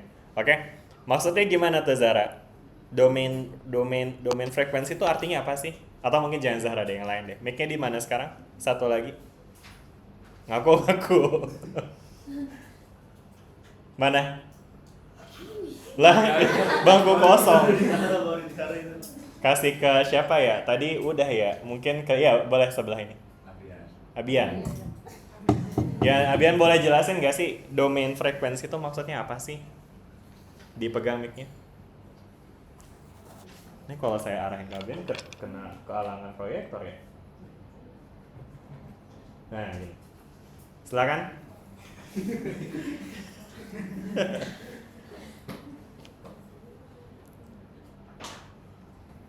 Apa yang dimaksud dengan domain frekuensi dari suatu gelombang atau dari suatu fungsi?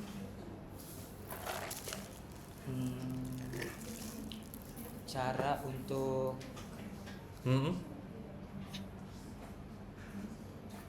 menentukan sebuah sinyal ataupun fungsi berdasarkan dari domain ataupun frekuensinya. Cara menentukan sinyal atau frekuensi sinyal gimana? Cara menentukan cara mempresentasikan suatu sinyal ataupun fungsi Hah? dari domain ataupun dari frekuensinya. Oke, cara merepresentasikan sinyal dari frekuensinya ya, Iya. atau frekuensi yang mengisi dari sinyal tersebut. Betul tuh, kayak gitu teman-teman ya. Jadi balik lagi ya, ini adalah domain frekuensi nih. Kita akan punya dalam bentuk grafik ya. Grafiknya bisa berupa grafik yang garis-garis kayak gini, bisa juga grafiknya tuh ya kayak grafik biasa aja gitu, ada fungsinya ya. Nah cuma teman-teman perlu untuk seperti yang tadi dibilang sama Abian ya, bahwa siapa? Abian bener kan ya? Siapa? Afrian. Oke, maaf ya Afrian ya. Seperti yang disebut sama Afrian bahwa domain frekuensi itu adalah cara kita menggambarkan suatu fungsi atau sinyal dalam dengan frekuensi yang menyusunnya. Ya, frekuensi penyusunnya ya. Kayak tadi nih gelombang kotak ini kan disusun oleh sinusoidal ya kan, dengan frekuensi yang sama apa beda nih? Ya beda-beda kan, ya ada yang 1, 3, 5, terus ditambah tuh semua. Nah jadi isinya tuh ada ini nih, isi frekuensinya ya kan. Makanya jadi nanti kita akan dapetin dalam domain frekuensi itu tuh representasinya adalah si fungsi itu. Kalau kita susun pakai sinusoidal itu frekuensinya berapa-berapa aja, kayak gitu intinya. Jelas nggak sampai sini teman-teman? Ya, clear? Nih saya tanya lagi nih, ada yang mau tanya nggak nih? Ini kalau diem, saya nanya. Ada yang mau tanya nggak? Iya boleh. Nah ini ada bisa. Boleh kasih mic nih. Gimana tuh pertanyaannya? Apa mau tanya apa? pengen nanya apa poin dari domain frekuensinya itu, Poin dari intinya gitu, intinya? Inti dari domain frekuensi. inti dari domain frekuensi. Intinya. Oke, intinya. Oke. Ya tadi sebenarnya tadi mungkin yang lebih bisa menjawab Afrian ya, karena tadi udah jawab dengan benar. Boleh Afrian dijelasin lagi? Enggak. Jadi gini, tadi inti dari domain frekuensi itu adalah si domain frekuensi ini menggambarkan ada frekuensi apa aja di dalam suatu fungsi. Oke. Ya, misal fungsi kotak. Frekuensinya ada apa aja sih di dalam fungsi kotak? Kalau kita lihat dari deret Fourier-nya, kelihatan nih. Ada berapa ya frekuensinya? Ada 1, 3, 5, 7, 9, DST. Ya kan? Sehingga untuk ngegampangin gambarannya, kita bisa bikin grafik yang namanya grafik domain frekuensi. Ya kan? Di mana grafik domain frekuensi ini akan memiliki nilai pada frekuensi tertentu gitu ya kan. Ini yang nilai ini saya gambar warna hijau nih ya. Kelihatan nggak sih? Ini saya gambarin hijau itu di antara 0 sampai 2 ya. Artinya ini dia mewakili frekuensi 1. Ini mewakili frekuensi 3. Ini mewakili frekuensi 5 dan seterusnya. Jelas nggak? Ya, jadi dengan melihat dengan melihat grafik dari domain frekuensi, kita bisa membayangkan di suatu fungsi itu isinya tuh apa aja frekuensinya gitu. Jelas nggak? Ya. Itu dari segi frekuensinya. Sedangkan magnitudonya ini kan ada perbedaan tinggi tuh ya saya bikin nih. Nah ini perbedaan tinggi ini berkaitan dengan amplitudonya nih dari masing-masing fungsi sinusoidalnya ini. Gitu. Jelas nggak sampai sini? Oke? Udah jelas nih pertanyaan apa jawabannya? Tadi siapa namanya? Laila. Hah? Laila. Laila? Iya. MM ya? Oh, ya. Sorry. Oke.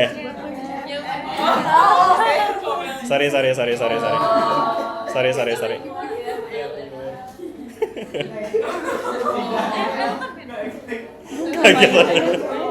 Jarang dengan nama Laila. Oke. Udah ya, kita lanjut ya. Ada lagi nggak pertanyaan nih? Buat ngebedain domain ruang sama domain frekuensi tadi. Udah ya, bisa ngebedain ya. Jadi kalau domain ruang atau domain waktu, yaitu yang akan kita lihat gelombang kayak biasanya, as usual ya. Bagaimana dia naik turun ya kan. Nah sedangkan domain frekuensi itu adalah penyusunnya, frekuensi penyusun dari gelombang tersebut kayak gitu ya. Oke?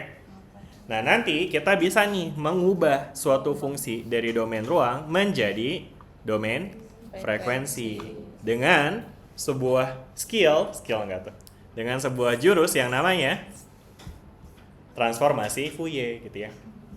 Jadi transformasi Fourier itu dia mampu untuk mengubah ya, atau transformasi fungsi dari domain ruang atau waktu ke domain frekuensi. gitu ya. Jadi ngubah dari sini ke sini, oke? Atau sebaliknya, ngubah dari sini ke sini, oke? Jelas nggak? Oke. Dah, sampai sini. Ini masih belum matematis ya, saya belum keluarin ultinya. Ulti nggak tuh? Ada yang mau tanya nggak? Udah ya, jelas ya, cukup ya.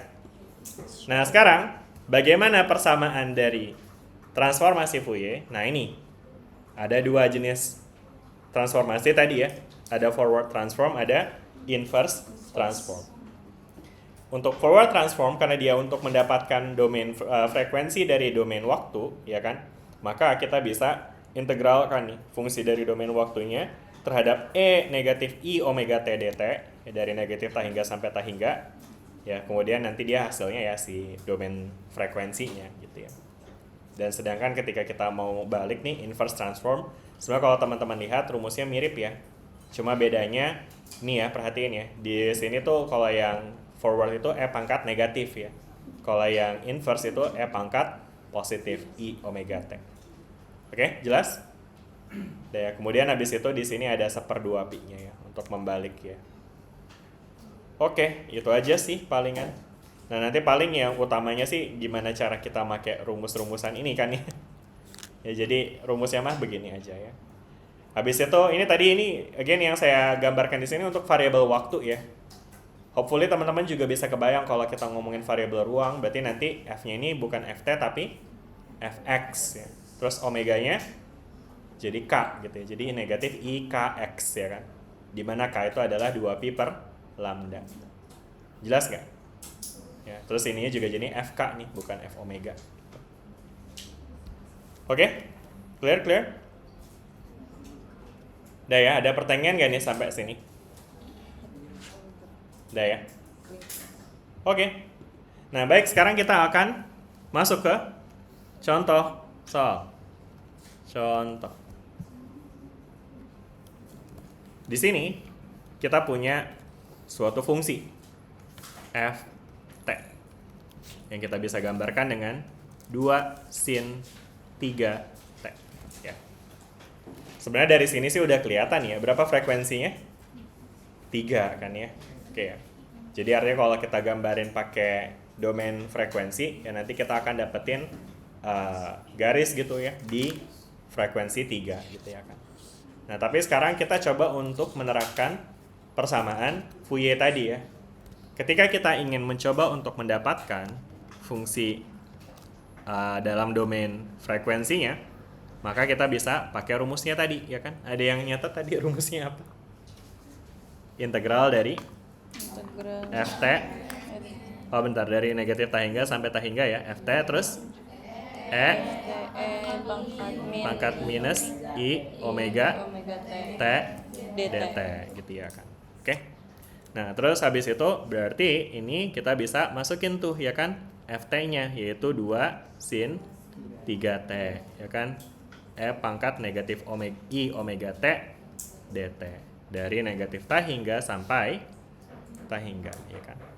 Nah, sekarang kita punya ekspresi kayak gini ya kan, yang kelihatannya ini jadi kayak perkalian, yang tentu kita tahu perkalian dalam integral itu bukan sesuatu yang mudah untuk dilakukan ya. Beda dengan perkalian dalam turunan ya. Dalam turunan kita punya aturan perkalian tuh ya kan. Kayak turunan UV itu kan U aksen V plus UV aksen ya kan. Nah, di integral lain cerita tuh. Kita nggak punya aturan spesifik untuk perkalian. Maka ini kita bisa sederhanakan bentuknya. Apa yang kita sederhanakan, yang bisa kita sederhanakan itu adalah si ekspresi sin-nya nih teman-teman ya. Dimana ekspresi sin ini bisa kita ganti menjadi ekspresi bilangan kompleks ya, bilangan E pangkat. Oke. Ada yang ingat gimana cara ngubah dari sin jadi E pangkat?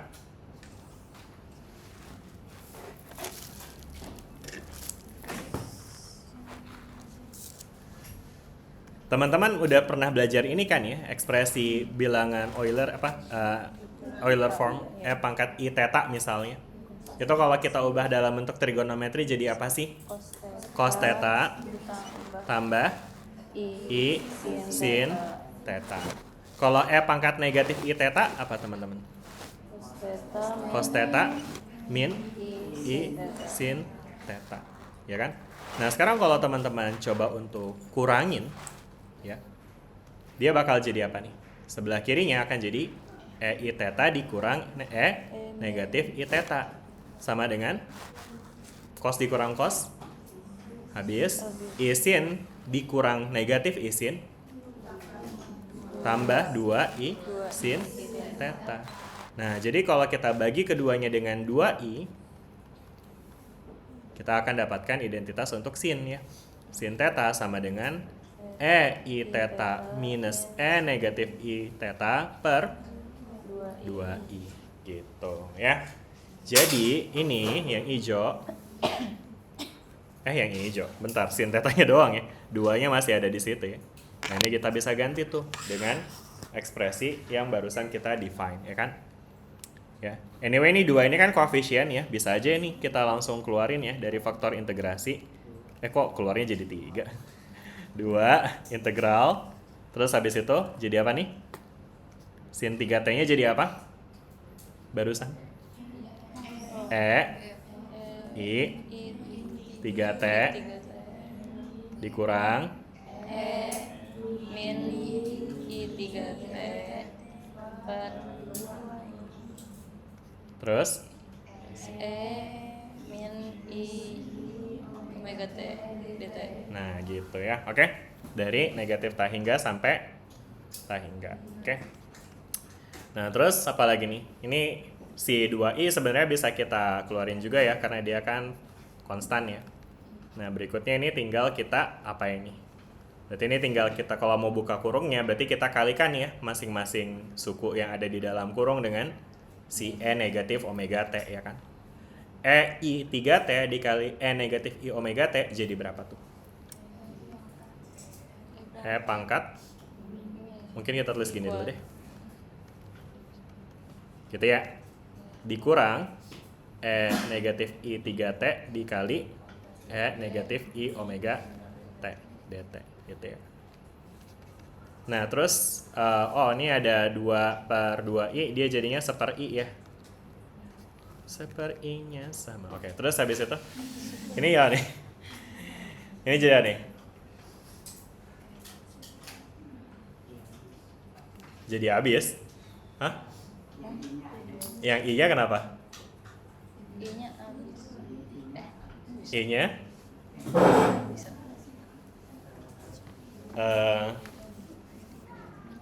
Apa-apa? Boleh lebih keras? Gimana Laila? Laila farming dulu. Gimana? Apa tadi Laila kayak mau ngomong ya? Yusran? Gimana jadi apa nih? Ini basic nih. Perkalian bilangan berpangkat.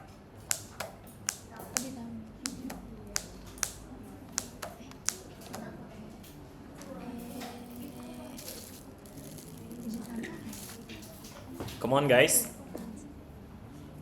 Ini sesimpel 3 kali 3 tau? Berapa 3 kali 3? Atau 3 kuadrat. Karena 3 pangkat 1 kali 3 pangkat 1 jadinya 3 pangkat 2. Dimana 3 pangkat 2 itu adalah 3 pangkat 1 tambah 1. Simple banget. Jadi pangkat ini dikali pangkat anu jadinya apa? Pangkat ini tambah anu ya kan? Iya. Ya enggak? Iya. Ya kenapa sih? Kan tinggal ngomong ya. Iya tadi orang udah dikasih baru ya tadi. Terlambat. Oke. Jadi nih. Jadi apa?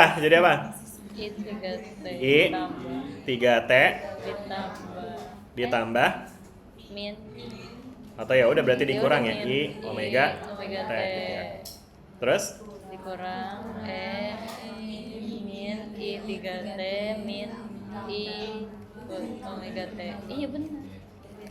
dah, terus jadi apa lagi nih? Terus Anyway, ini kalau kita kalikan I per I ya, atasnya jadi I, bawahnya jadi I kuadrat ya. I kuadrat berapa? Min 1 ya, jadi artinya ini jadi negatif I ya. Saya tulis kayak gini boleh ya? Boleh lah dosen. Nah, apa sih nggak jelas banget ya. Nah terus habis itu, ini jadi apa nih? I 3T dikurang I omega T. Kita bisa sederhanakan nggak? Jadi apa? I-nya dikeluarin, terus T-nya dikeluarin. 3 minus omega gitu ya? T-nya bisa. T ya kan? Oke. Anyway, kalau saya tulis kayak gini, omega minus 3, terus nada negatifnya di luar, boleh nggak? Boleh lah ya. Dosen.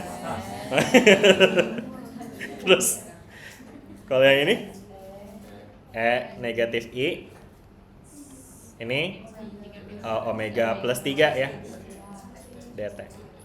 Ya, jelas nggak sampai sini nih teman-teman? Ya, ini sengaja sih saya emang nulis kayak gini. Kenapa? Supaya nanti ada rumus khusus ya, yang namanya yang berkaitan dengan delta Dirac ya.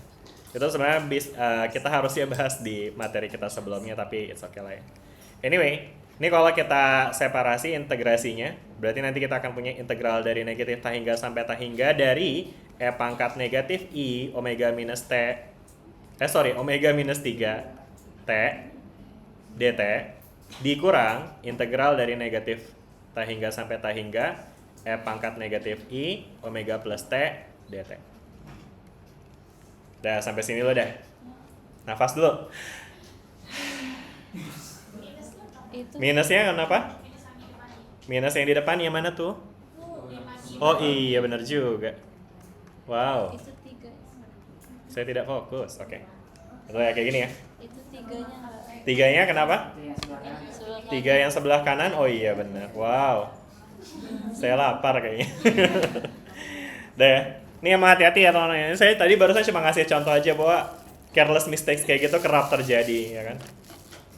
Alah, alasan aja ya. Maksudnya ya seorang dosen bisa aja salah kayak gitu. Jadi makanya teman-teman juga harus hati-hati nih ketika nurunin persamaan kayak gini. Dah, sampai sini dulu. Jelas nggak? Dah ya kan? Nah terus diapain lagi nih? Nah sekarang berarti kan ini tinggal kita integrasikan ya. Ya kan? Nah tapi unfortunately kalau kita punya ekspresi kayak gini, ini tuh nggak bisa diintegralkan secara biasa. Kenapa nggak bisa diintegralkan secara biasa? Karena mungkin teman-teman bisa bayangin gini deh, E pangkat I itu kan representasi dari sin plus cos gitu ya. Yang sederhananya dia adalah fungsi gelombang gitu ya kan, set gitu ya kan. Yang kalau kita integralkan dari tahingga sampai tahingga, artinya kita pengen cari luas di bawah kurva ya kan. Masih ingat gak sih esensi dari integral? Itu kan dia luas di bawah kurva, ya enggak? Ya kan? Luas di bawah kurva ini. Kita pengen cari berapa luasnya. Yang kalau kita integralkan dari negatif tahingga sampai tahingga, itu artinya akan ada banyak banget tuh luas yang mau dihitung. Which means itu dia nggak bisa kehitung, jadi alias divergen. Ya. Jadi artinya ekspresi ini nggak bisa diintegralkan biasa. Oke? Jadi nggak bisa diintegralkan biasa, ya. Karena kalau diintegralkan biasa dia jadinya divergen gitu ya, jadi nggak tentu nilainya gitu ya kan.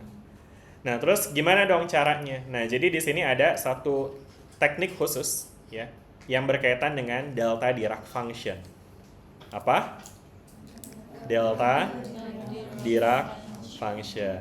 Pernah dengar delta Dirac function?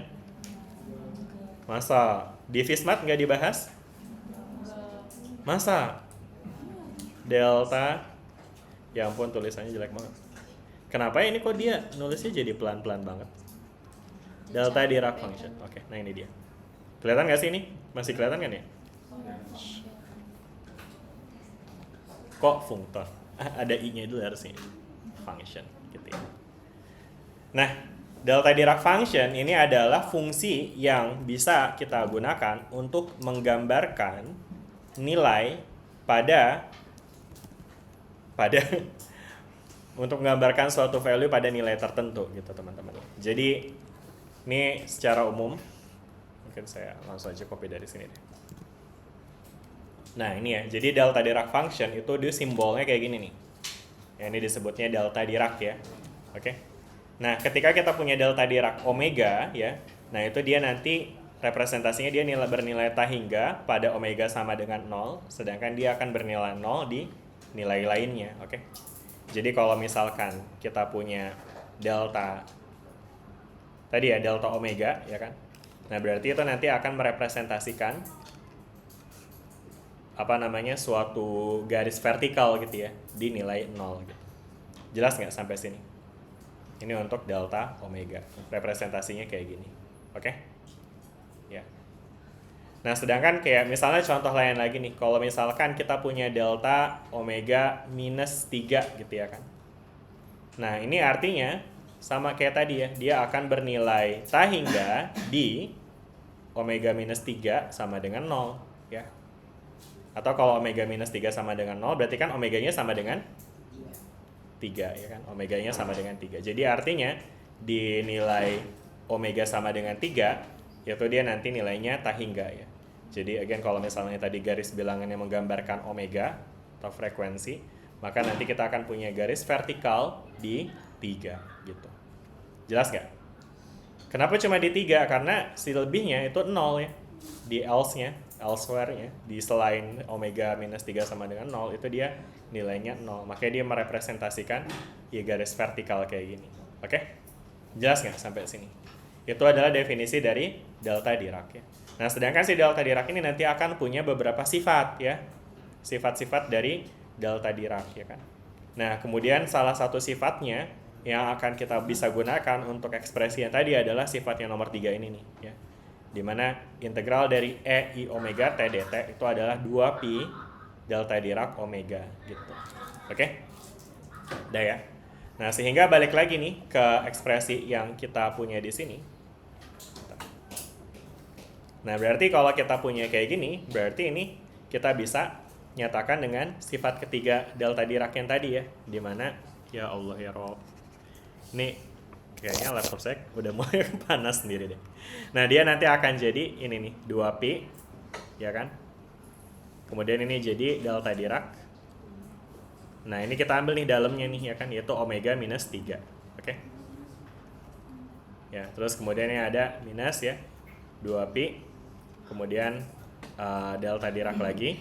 Kemudian di sini kita punya omega plus 3. Gitu, teman-teman. Oke? Jadi ini ya hasil dari integrasinya ya. Dan ini integral spesial ya, istilahnya bukan integral biasa ya. Karena again kalau kita integralkan secara biasa, itu kan nanti dia tadi ya divergen ya. Nah, tapi kita bisa gambarkan dengan ekspresi delta Dirac tadi gitu ya. Sehingga akhirnya kita dapetin ekspresi kayak gini. Oke? Ini maaf ya tulisan saya jadi makin keriting ke bawah. Wow, udah 14.40. Artinya ya udah, jadi terakhir banget, please banget. Nah, dari sini berarti kalau kita sederhanakan, kita bisa keluarin 2pi-nya dan akhirnya kita punya delta Dirac omega minus 3 dikurang delta Dirac omega plus 3 ya kan? Ya. Tadi teman-teman masih ingat ya, delta Dirac ini representasi dari garis vertikal gitu ya kan? Dinilai tertentu ya. Kalau ada omega minus 3 itu artinya dia punya garis vertikal di 3 gitu. Oke? Sedangkan omega plus 3 itu dia ada garis vertikal di negatif 3 ya kan? Dan ini adalah domain frekuensinya ya kan? Dan balik lagi, ini soal apa sih yang lagi kita kerjain? Kita lagi nyari domain frekuensi dari 2 sin 3T ya kan? Berapa frekuensi dari 2 sin 3T? 3. Dan ternyata dari hasil ini kita dapat tuh ya. Ternyata bukan cuma 3 ya, tapi dia juga ada frekuensi negatif 3-nya ya. Ini karena konsekuensi dari identitas Euler yang kita pakai sih. Gitu. Oke. Jelas nggak sampai sini nih teman-teman? Oke ya. Oke, nanti buat lebih detailsnya tentang delta Dirac, again saya udah taruh ya learning materialnya, silakan dilihat ya. Bagus buat teman-teman simak ya, biar nanti teman-teman bisa lebih memahami esensi dari delta Dirac dan bagaimana menggunakannya dalam transformasi Fourier gitu ya. Oke? Udah ya. Nah, terus kemudian yang terakhir udah sih kayaknya cukup ya, ini udah jam 14.40 juga. Jadi mungkin sisanya ya silakan teman-teman berlatih lebih banyak. Nanti akan ada PR lagi. Dan PR itu lebih ke transformasi Fourier ya, mirip-mirip kayak ginilah intinya ya. Oke? Ya. Oke, mungkin kita sampai sini dulu. Sebelum kita akhiri, ada yang mau tanya nggak? Ya, silakan. Yang 2pi dari identitas si delta Dirac-nya. Jadi integral dari E I omega T dt sama dengan 2pi. Hah? Di bawahnya itu ada min i itu sama ini. Oh iya benar ya, yang ini tadi ya, ini ya. Minus i ya. Ya kayaknya saya ada beberapa hal yang mungkin agak miss deh. Kayaknya di sini catatannya kayaknya salah deh, harusnya ini minus juga deh. Nanti saya coba update lagi deh ya, ini harusnya gimana. Cuma hasil akhirnya sih ini harusnya begini sih. Gitu. Oke, ada lagi pertanyaan? Cukup? Baik, kalau udah cukup, sepertinya demikian perkuliahan kita hari ini. Terima kasih untuk waktunya. Sampai ketemu lagi di perkuliahan kita hari apa kita kuliah? Selasa mestinya sih nggak ada isu ya. Itu kita UAS tuh kapan sih? Masih 3 minggu lagi ya teman-teman. Udah tahu ya tanggal UAS? Saya bikin kalau nggak salah di ini kan ya, di apa namanya, di Epsilon saya bikin kan ya, UAS itu di minggu ke-17. Ya minggu depan tuh minggu 15, minggu depannya lagi 16, nah setelah itu baru UAS. Hitungan berapa tuh berarti? 2 minggu lagi apa 3 minggu lagi? 2 minggu lagi, oke lah ya begitu ya pokoknya. Oke deh, baik kalau gitu terima kasih. Saya akhiri, Assalamualaikum warahmatullahi wabarakatuh. Terima kasih semuanya. Terima kasih Bapak. Kasih.